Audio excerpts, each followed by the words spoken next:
Hello, everyone. I was hoping to read by the creek again today, but anyways, I'm here at the historical village at Crossroads, underneath a porch while it's pouring down rain and storming all around me. But still be pretty cool to read a story like this. So anyways, Magnus Chase and the Sword of Summer, Chapter 5. I've always wanted to destroy a bridge. Hey, listen, you can't drop a bombshell like that and walk away, I yelled as Randolph walked away. Despite his cane and his stiff leg, the guy could really move. He was like an Olympic gold medalist in hobbling. He forged ahead, climbing the sidewalk of the Longfellow Bridge as I jogged after him. The wind screaming in my ears. That was a really loud thunder. That's cool. The morning commuters were coming in from Cambridge. A single line of cars was backed up the length of the span, barely moving. You'd think my uncle and I would be the only ones dumb enough to walk across the bridge in sub-zero weather. But this being Boston, half a dozen runners were chugging along, looking like emaciated seals in their lycra bodysuits. A mom with two kids bundled in a stroller was walking on the opposite sidewalk. Her kids looked about as happy as I felt. My uncle was still 15 feet ahead of me. "Randolph," I called. "I'm talking to you." The drift of the river," he muttered. "The landfill on the banks, allowing for 1,000 years of shifting tidal patterns." "Yo!" I caught the sleeve of his cashmere coat. "Rewind to the part about a Norse god being my pappy." Randolph scanned our surroundings. We'd stopped at one of the bridge's main towers, a cone of granite rising 50 feet above us. People said the towers looked like giant salt and pepper shakers, but I had always thought they looked like Daleks from Doctor Who, so I'm a nerd. Sue me. And yes, even homeless kids watch TV sometimes, in shelter rec rooms, on public library computers. We have our ways. 100 feet below us, the Charles River glistened steel gray, its surface mottled with patches of snow and ice, like the skin of a massive python. Randolph leaned so far over the railing it made me jittery. The irony. "Here, of all places," he said. "So anyway, about my father?" Randolph gripped my shoulder. "Look down there, Magnus. What do you see?" Cautiously, I glanced over the side of the bridge. "Water. I see water." "No. The carved ornamentation just below us." I looked again. About halfway down the side of a pier, a shelf of granite jutted over the water like a theater seating box with a pointy tip. It looks like a nose. "No, well, from this angle it does sort of look like a nose. But it's the prow of a Viking longship. See? The other pier has one too. The poet Longfellow, for whom the bridge was named, he was fascinated with the Norse. He wrote poems about their gods, like Ibn Horsford. Longfellow believed the Vikings had explored Boston, hence the designs on the bridge." "You should give tours," I said. "All the rabid Longfellow fans would pay big bucks." "Don't you see?" Randolph still had his hand on my shoulder, which wasn't making me any less anxious. "So many people over the centuries have known. They felt it instinctively, even if they had no proof. This area wasn't just visited by the Vikings, it was sacred to them. Right below us, somewhere near these decorative longships, is the wreck of an actual longship, holding a cargo of incalculable value. I still just see water. And I still want to hear about my dad." "Magnus, The Norse explorers came here searching for the axis of the worlds, the very trunk of the tree. They found it. A low boom echoed across the river. The bridge shook. About a mile away, amid the thicket of chimneys and steeples of Back Bay, a column of oily black smoke mushroomed skyward. I steadied myself against the railing. Wasn't that close to your house? Randolph's expression hardened. His stubbly beard glistened silver in the sunlight. We're out of time, Magnus. Extend your hand over the water. The sword is down there. Call it. Focus on it as if it's the most important thing in the world. The thing you want most. A sword? Look, Randolph, I can tell you're having a really bad day. Do it! The sternness in his voice made me flinch. Randolph had to be insane, talking about gods and swords and ancient shipwrecks, yet that column of smoke over Back Bay was very real. Sirens wailed in the distance. On the bridge, drivers stuck their heads out the windows to gawk, holding up smartphones to take pictures. And as much as I wanted to deny it, Randolph's words resonated with me. For the first time, I felt like my body was humming at the right frequency, like I'd finally been tuned to match the crappy soundtrack of my life. I stretched out my hand over the river. Nothing happened. Of course nothing happened, I chided myself. What were you expecting? The bridge shook more violently. Down the sidewalk, a jogger stumbled. From behind me came the crunch of one car rear-ending another, and horns blared. Above the rooftops of Back Bay, a second column of smoke billowed. Ash and orange cinders sprayed upward, as if the explosion were volcanic, spewing from the ground.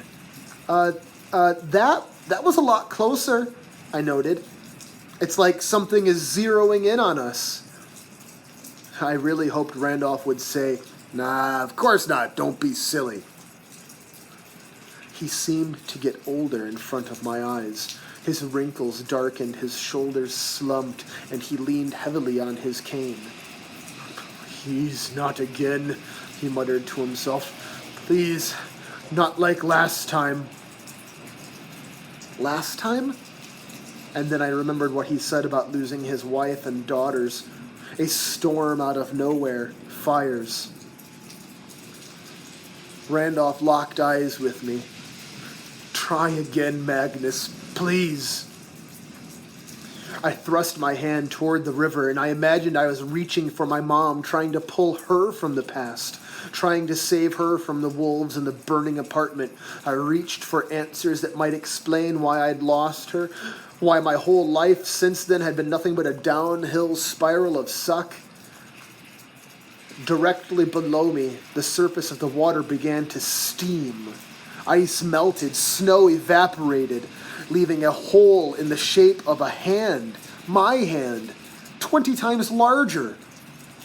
I didn't know what I was doing. I'd had the same feeling when my mom first taught me to ride a bike. Don't think about what you're doing, Magnus. Don't hesitate or you'll fall. Just keep doing. I swept my hand back and forth. 100 feet below, the steaming hand mirrored my movements, clearing the surface of the Charles, and suddenly I stopped.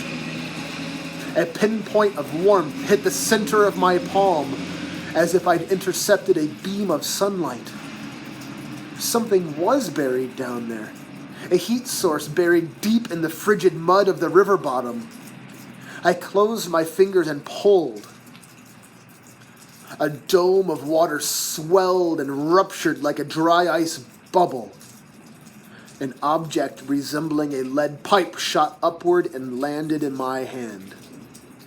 It looked nothing like a sword. I held it by one end, but there was no hilt. If it ever had a point or a sharp edge, it didn't now.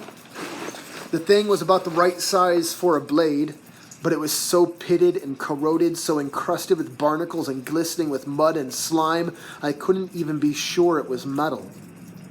In short, it was the saddest, flimsiest, most disgusting piece of scrap that I had ever magically pulled from the river. At last! Randolph lifted his eyes to the heavens. I got the feeling that if not for his bum knee, he might have knelt on the pavement and offered a prayer to the non-existent Norse gods. Yeah, I hefted my new prize. I feel safer already. You can renew it, Randolph said. Just try. I turned the blade.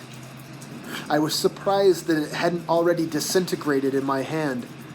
I don't know, Randolph. This thing looks way past renewing. I'm not even sure it can be recycled.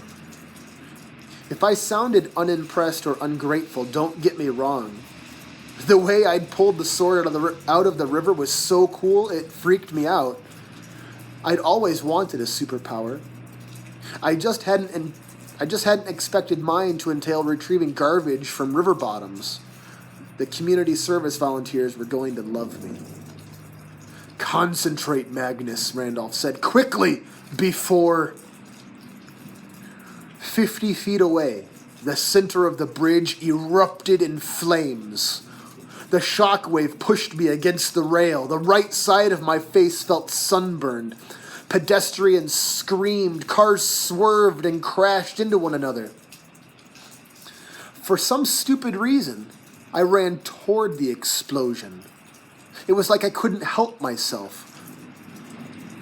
Randolph shuffled after me, calling my name, but his voice seemed far away, unimportant. Fire danced across roofs of cars, windows shattered from the heat, spraying the street with glass gravel. Drivers scrambled out of their vehicles and fled. It looked like a meteor had hit the bridge. A 10-foot diameter circle of asphalt was charred and steaming. In the center of the impact zone stood a human-sized figure.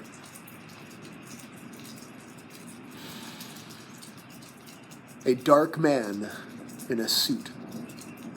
When I say dark, I mean his skin was the purest, most beautiful shade of black I'd ever seen. Squid ink at midnight would not have been this black. His clothes were the same. They were a well-tailored jacket and slacks, a crisp dress shirt and tie, all cut from the fabric of a neutron star. His face was inhumanly handsome, chiseled obsidian. His long hair was combed back into an immaculate oil slick. His pupils glowed like tiny rings of lava.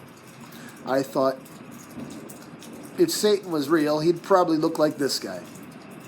Then I thought, no, Satan would be a schlub next to this guy. This guy is like Satan's fashion consultant. Those red eyes locked on me. Magnus Chase. His voice was deep and resonant, his accent vaguely German or Scandinavian. You have brought me a gift. An abandoned Toyota Corolla stood between us.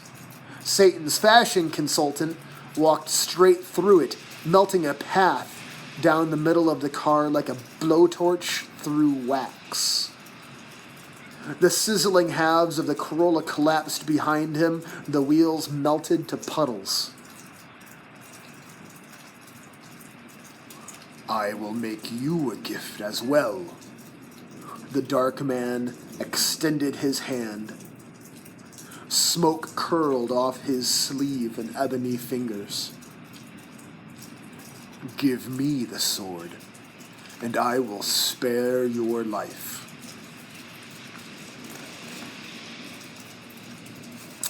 Well, I hope you enjoyed that chapter. It's getting a little bit more exciting. We're meeting the villain of this story for the first time. probably a character from Norse mythology that you're not familiar with, but I'll give some imaginary Clipper Cash to anyone who has a guess about who the villain is and what his name is. Anyways, Chapter 6, which I'll read tomorrow, is Make Way for Ducklings, or they will smack you upside the head. That sounds a little odd. Anywho, adios, guys. Have a good night.